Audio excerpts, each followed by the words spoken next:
If you're struggling to make your Iron Condors profitable and you haven't had them work consistently, but you have had one or two winning Iron Condors, I'm going to share with you kind of three main tips and issues that a lot of people experience and three things you should not be doing when it comes to selling Iron Condor trades. So this way can help you break out of those cycles, going from unprofitable or inconsistent to more consistency and more profitable.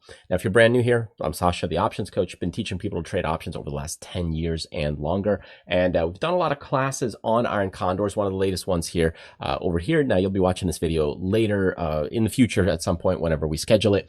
The point here with Iron Condors, I want to give you a couple of insights, what we've went through in this class notes and class criteria. A lot of people do Iron Condors very poorly and incorrectly.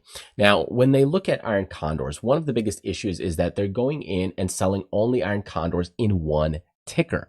So what that means is that if you go in and concentrate your risk on a single Iron Condor strategy in one ticker, what happens is if the stock moves up, let's say 3 points, well, now that whole Iron Condor is getting in trouble. Rather than going into one ticker, certain tickers, what happens is they move higher on some days. Other tickers move lower. So if we have some variance to our Iron Condors, we're going to get some variety in our trading, right? You don't want to be eating the same food every single day, week, month, and so on. I mean, yes, sometimes you repeat some of those processes, but you do want some variance and variety. And that's what happens. So let's say you have one ticker. Let's say it's ticker ABC, okay? Then we have, let's say ticker B, C, D, and E. And what happens is sometimes one is up $2, another one is down $1, another one is up $1.75, and another one is down $3. So you have a lot of variance in there. Of course, sometimes the market's moving higher, but even if the market's moving higher or lower all at once, what's going to happen is that if they're all moving higher at once, even then you will still get some variance. So let's say if they're all moving higher, this one might be up 225. This one might only be up $1.10. This one might be up only 60 cents. Okay. And the last one might be only up 10 cents or something like that. So what you have now is still some variety and variance where something that maybe has a bigger pop is more in trouble. And the ones that have less of a move, well, again, you get some variety in there. So concentrating your risk all in one ticker is a little bit of a problem. So if we can have two tickers, they're going to behave a little bit different, giving us some variety in our trades, even if we put them all in a single day. Which brings me to kind of my next point, which is point number 2. And that is selling all your contracts in one day is not something you want to do, because this again creates a lot of issues and problems. You're concentrating your risk on either a big up day or a big down day. And when you have those moves and you put Iron Condors on and you have a lot of tickers on, or even if you just have 2 or 3, what's going to happen is you've concentrated your risk now all in that single day, assuming that Iron Condors will work well in that day or from that day forward. So what's going to happen is you'll create some problems in there. Instead, what we could do is, let's say we're going with 2 contracts or 2 different Iron Condors. We could do one, let's say this week, and then I could do my next one. Let's say the market goes down, the next week. So now I might have 2 different types of Iron Condor trades in 2 different types of market conditions. One was when the market condition was higher, and another one when the market condition was lower, or vice versa. You might have started this one first and the next one second. You've got some variance now to the mix. You've got some variety because you don't know which Iron Condor is going to work perfectly. If you build a little bit of a table to this, just building out your Iron Condor trades, let's say we've got a Monday, a Tuesday, a Wednesday, a Thursday, and a Friday. Okay. And then you have different weeks. So we have, week 2, week 3, week 4. What could happen is that when you do something like this, you might say, okay, well, I'm going to place an Iron Condor here on Monday this week. And that could have been an up day.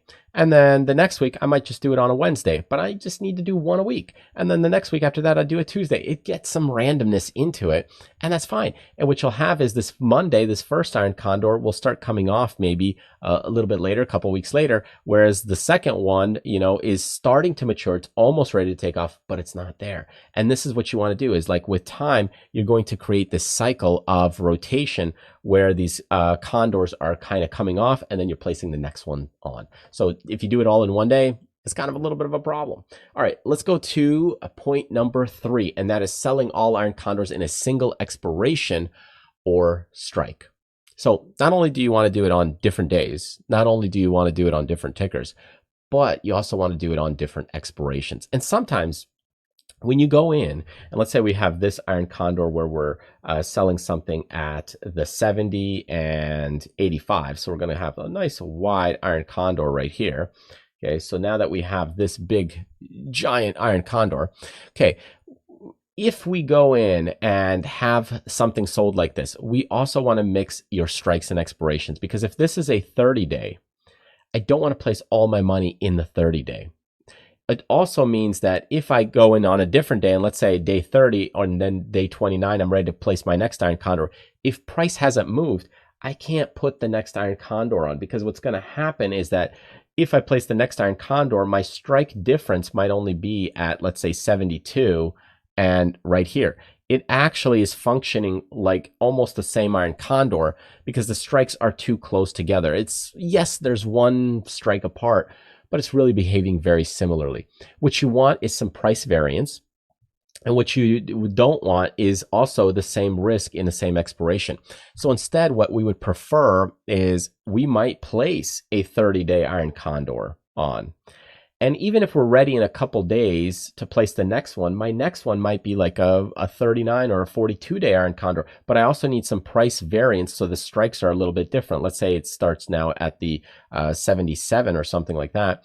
And now I go in and create kind of this next Iron Condor. So I need some variation in terms of strikes and strike expirations, and the days till expiration, and putting it on different days. Those are the things you want to pay attention to because it'll give more variance to your trades. Anyways, those are a couple of tips and insights for you regarding some Iron Condor trading. We covered a lot of this in the class and courses, and we got a ton of courses and material there. So if you're interested in joining our membership and you can get access to all of this training, just check out our website there, optionsblackbelt.com. There's a lot to learn, a lot of great things in there, and hope you join us and get more insight behind this. Anyways, thank you so much for joining me. Truly appreciate it. And maybe I'll see you in one of our next workshops or classes. All right, take care.